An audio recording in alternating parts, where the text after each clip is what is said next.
Naluluwa ako, grabe. Ayun. Naiyak ako dahil namimiss ko ba ang Toronto.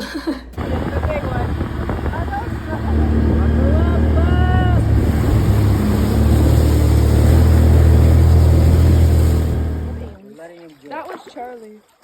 Charlie. Charlie, Yeah. bad Charlie. No. See you later, Charlie. Be free. Be free.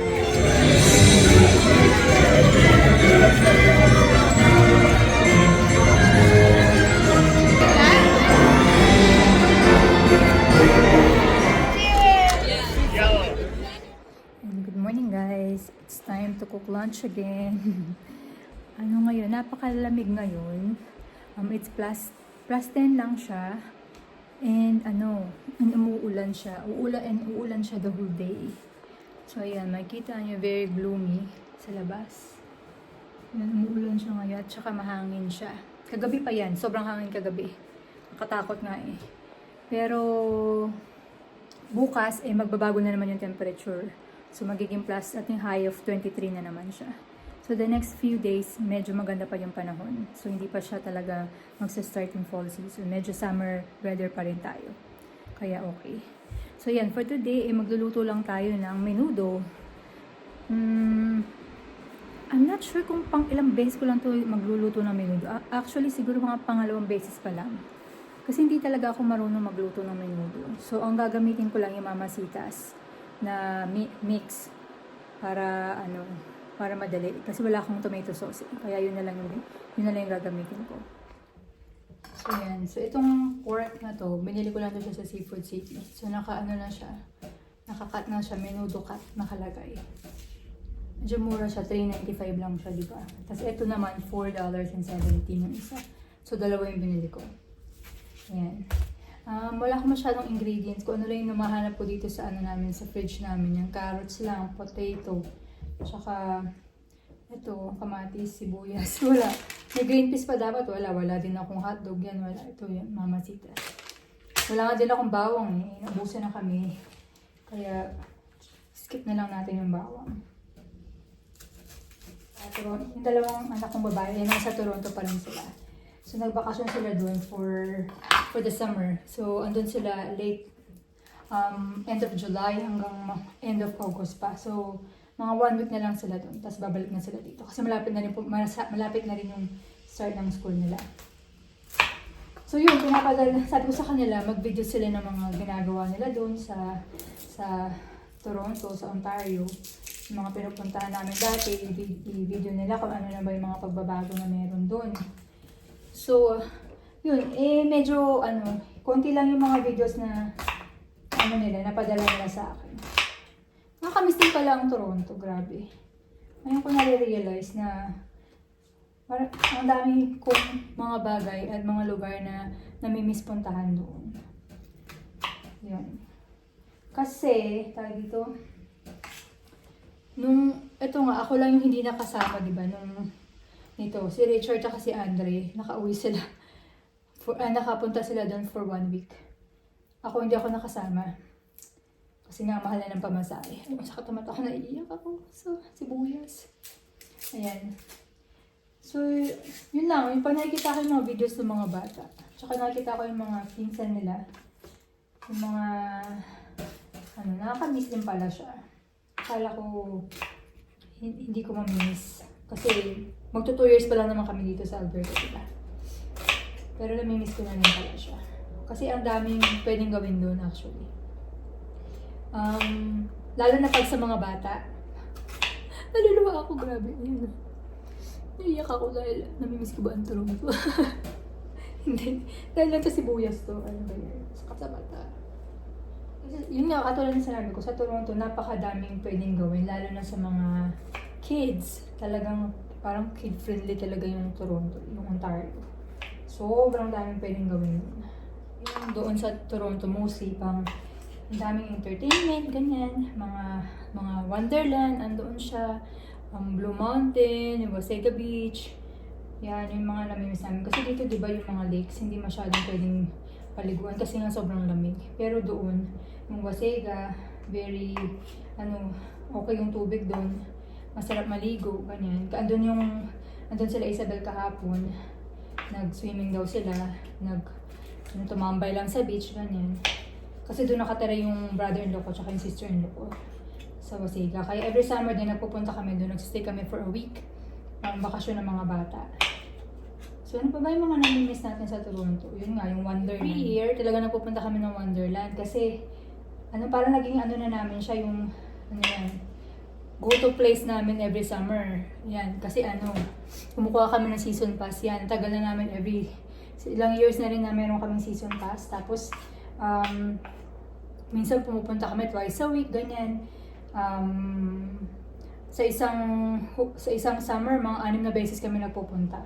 So, kaya sulit na sulit talaga yung season pass namin dun sa Wonderland. Kaya, kasi ang dun, parang ang day pass is nasa mga $40. Dati, mga nasa 34 lang. Pero ngayon yata $39.99 na. I'm not really sure. Tapos ngayon na season pass nila is 105. Dati 99, ganyan. Binilang ko sila Isabel at sa Michaela ng season pass doon sa Wonderland. Since doon sila. So, nakatatlong balik na sila. Sabi namin at least makatatlong balik kayo para masulit yung binayad namin, di ba? Tapos, aside from the season pass, kumukuha din ako ng, ang tawag doon, all-season dining.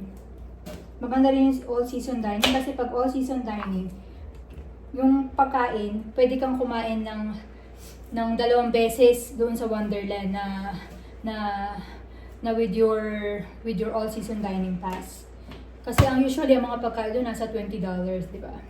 So, 2 beses. So, mga $40 na yun every visit. Kaya for me, it's worth it. Kung 6 na beses kami pupunta doon. Tapos, ang binayad ko lang is, ang all-season dining kasi parang lang siya, mga 130 lang. I'm not really sure exact price, pero mga ganong presyo siya.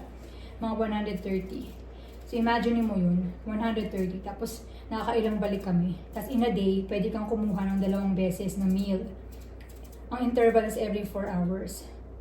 So, kaya ang ginagawa namin, nagbabaon lang kami ng snacks. Tapos, yun lang, hati-hati lang kami sa unang meal. Tapos, the next meal, hati-hati ulit. Ganun. Tipid, di ba? Tapos, kumuha din ako ng mga all-season drinks. So, pop, ganyan. Pwede kang kumuha every 15 minutes. So, yun, nasa $35 lang yata siya. For all season na yun, ha. So, pwede kang kumuha every 15 minutes. So, ang ginagawa namin, nagbabaon kami ng cup, ng sarili namin cup, o yung Wonderland cup na nakuha namin last year, ganyan. Dinadala namin siya every year. Tapos, kapag, transfer lang namin yung pop pag hindi namin siya naubos. Ang katumbas ng Wonderland dito sa Calgary, yung Callaway Park. Pero honestly, you can really compare kasi ang Wonderland napakalaki talaga niya. Ang Callaway Park, ang maliit lang talaga siya. At mas mahal pa pala ang Callaway Park.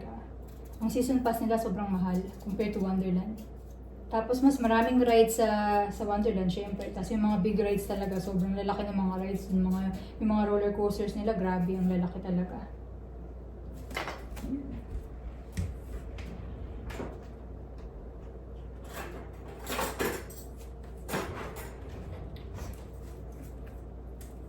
Ano pa ba yung mga namimiss namin? Namimiss ko yung mga hike dito sa Ontario. Although, yung mga hikes, mas magaganda dito. Pero mas mahirap siya. Kasi dito yung yung easy nila, yung easy yung hard kasi dito, yung easy dito sa Alberta, parang extreme na dun sa Ontario. Grabe. Sobrang hirap. Kasi yung yung pinuntahan namin the last time, parang lang nakalagay, easy or moderate, something like that. Pero napakahirap kasi siya, inclined. Talagang constant, pataas talaga siya. Walang flat, talagang pataas ng pataas. Kaya ang hirap, nakakapagod talaga siya. Tsaka nakakatakot kasi may bear. Yun talaga yung pinaka fear ko, yung makasalubong kami ng bear. Ayan. Sinushoot ko na lang siya dito sa namin. Yung nilagyan na ng organic. Ayan. Diretso na siya. Ayan. Kaya yung hiking minsan hindi ko ma-enjoy dito. Tsaka yung camping hindi ko ma-enjoy. Kasi sobrang takot ko sa bear. I don't know. Parang sobrang takot talaga ako. Ewan ko ba kung bakit. Samantalang sa Ontario, every year nagka-camping kami. Dito hindi ko magawa. Nagkasan lang natin ito. Ipapakita ko sa inyo ibang mga clips ng mga bata. Doon sila sa Ontario, yung mga ginawa nila doon. Para sabi ko, memories na rin sa kanila yun. Na kung gusto nilang balikan, kasi minsan nasa cellphone lang nila, or kunyari na nasa computer, tinransfer na nila, hindi na nila makikita. At least pag nasa YouTube, makikita nila, pwedeng balik-balikan. Diba? Katulad ko nga, kapag yung mga trips namin, yung sa Hawaii, ganyan, yung mga trips namin na nasa Ontario pa kami, hanggang sa YouTube namin, kaya minsan nababalik-balikan namin siya. Kaya yan ang gusto ko pagkakaroon namin ng YouTube channel, dahil nga, memories talaga siya. Kita mo yung mga bata, paano sila lumalaki. Ayun. So yun yung mga things na nami-miss ko. Hopefully by next year makabalik naman din ako, makabisita. Nami-miss ko na rin kasi yung mga yung mga pinsan namin dun. Yung pinsan ni Richard na naging ka-close ko na, sila Stephanie, yung mga anak nila, ganyan. Nami-miss ko na rin sila. Sila yung lagi magkakasama noon dun kami nun. Mga pinsan ng mga bata. Kaya nakakamiss. Lutuin ko muna itong itong baboy. Iba-brown ko muna siya bago ko ilagay yung yung kamatis at yung sibuyas. Parang madami masyado siya para sa amin. Siguro yung iba, ilalagay ko siya sa kangkong. Kasi mag-adobong kangkong kami. Nakakuha ako ng adobong kangkong dito sa Ayan. Sa Seafood City. Kaya lang wala kaming bawang. Kaya hindi namin siya maluto ngayon. So mamaya, daan tayo ng grocery para mabili tayo ng bawang. Papamantikain ko muna to. Siguro yung kaperanggot nito ilalagay natin sa sa adobong kangkong. Akala ko madami siya, hindi naman pala madami. Pag naluto na pala, lumilit na talaga yung baboy. Ay, hindi ko na to gagawing Parang sapat na to sa ulam namin na menudo for today. Hindi na siya kakasya para sa adobong kangkong. Ayan. Medyo brown-brown na siya ng konti. Magto 2 years na kami dito sa Alberta sa November. Yan. 2 years na. Kaya akala ko noon, hindi ko mamimiss yung Toronto. Kagad. Parang maybe after 3 years mamimiss ko na siya. Kaya ayaw kong pumunta doon kagad. Si Richard, ganoon din, ayaw niya din bumalik kagad kasi parang too soon daw. Pero umuwi naman siya noong July. Kasi nga, yun nga, meron kaming ka-friend na yung thank you nga pala dun sa friend namin na nag-work sa airlines. Kaya nakauwi si Andre at si Richard dahil nga binigyan sila ng parang body pass. Yun. Kaya sila nakauwi. Kasi medyo nakatulong yun kasi nga siya parang binayaran mo lang yung tax lang. Yun, kaya yun, nakakamiss pala yung Toronto.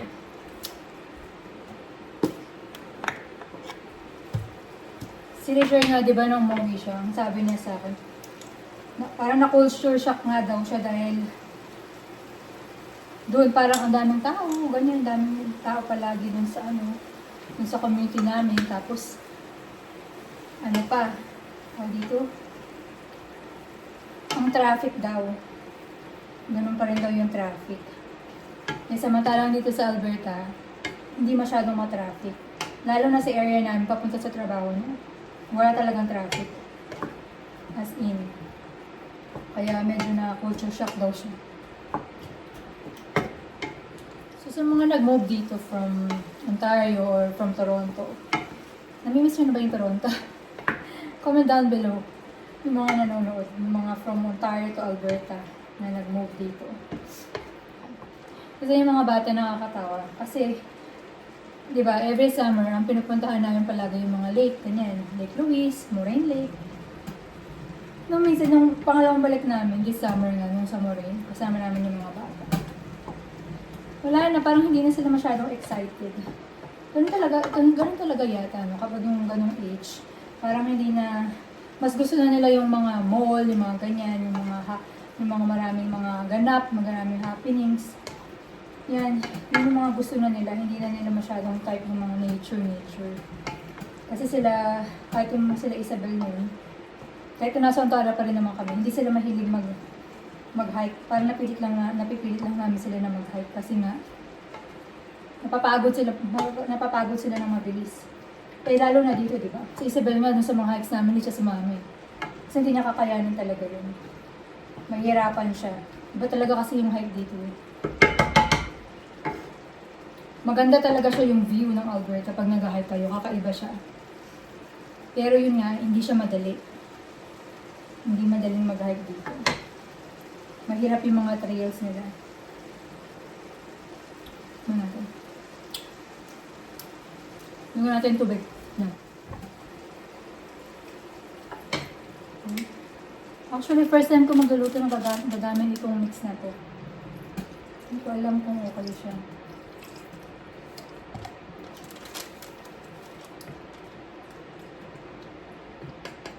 Sana masarap. Pakukuluan mo lang muna natin ito. Tatakban natin.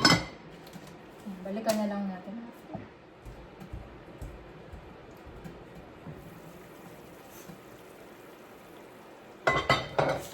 Nilalagay ko na itong masitas mix.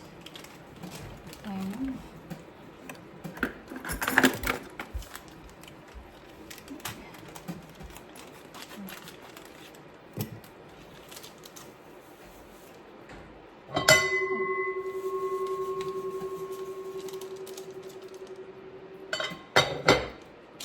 Kasi napapanood ko sa YouTube, yung iba nilalagyan ng ketchup. Hindi ko alam kung nilalagyan ko o hindi. Tikman natin yung isa pa pala sa magandang puntahan sa Toronto, yung medieval times. Nakapunta na ako doon once eh. Parang siya, parang yung medieval old days, na meron siya mga knights na nakasakay ng mga kabayo, ganyan. Tapos parang meron silang naglalaban sila kunyari, ganyan. Tapos may mga audience, diba, yung mga makikita mo sa mga old movies. May mga audience sila, tapos may pagkain. Pwede kang kumakain ka habang nanonood ng show. Dito. Kasi wala yatang mga kutsara, tinador, utensils, parang kamay lang yung gagamitin. Yung nagpunta doon sila, yung dalawang bata. Kasi sinama sila ng mga sisters-in-law ko. Dinala sila doon. Tapos nag-costume pa daw sila. Ayan, makikita nyo naka-costume sila. Yung sa picture. Nilagay ko na rin pala yung potato at saka carrots. Pakukuluan na lang natin ito.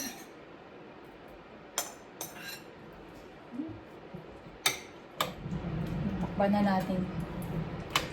Para lumambot yung patatas at saka yung carrots. Walang kasahog-sahog. Carrots lang at saka nilalagyan ko siya ng timer para pag nasa taas ako, maririnig ko kapag hindi ko maiwanan. Baka makalimutan ko, nagluluto pala ako. Kasi sa taas nga yung TV namin, di ba? Pwede na ako nanonood. Timer.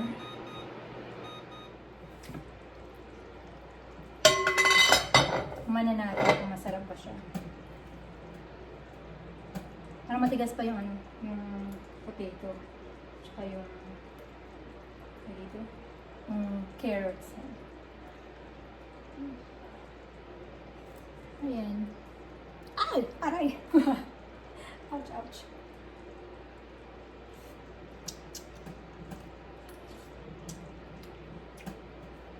Sarap. Nasa menudo nga. Ang sarap pala ng mix. Nasa menudo siya. Wala na mga tomatoes kasi mix na lang. Ang sarap! Kaya lang parang kulang nga yung yung mga sangkap. Masarap sana ito kung meron yung sausage, Vienna sausage. Yung pa ba yung konting raisin. Kasi kaya lang yung mga anak ko kasi ayaw nila ng matamis na may raisins. Kaya okay lang na wala.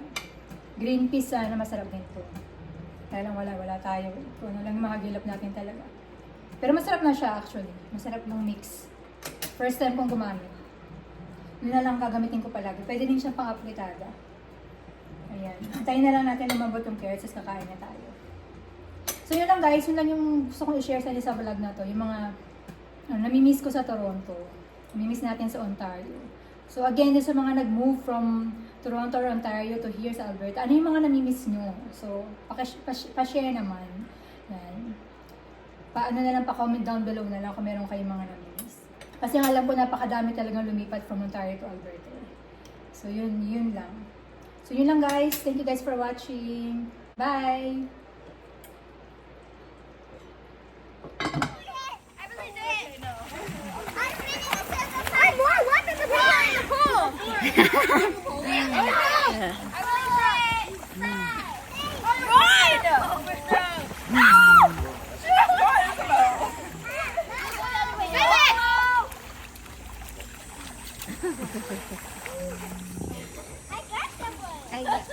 Say hi, guys. I'm taking a video. Hi. Say hi. Hi. Hi. Say hi to Jenny and Rich. I'm just taking a video. Bye. Yeah, tell Rich I was calling him earlier. He didn't answer the phone. Okay, bye.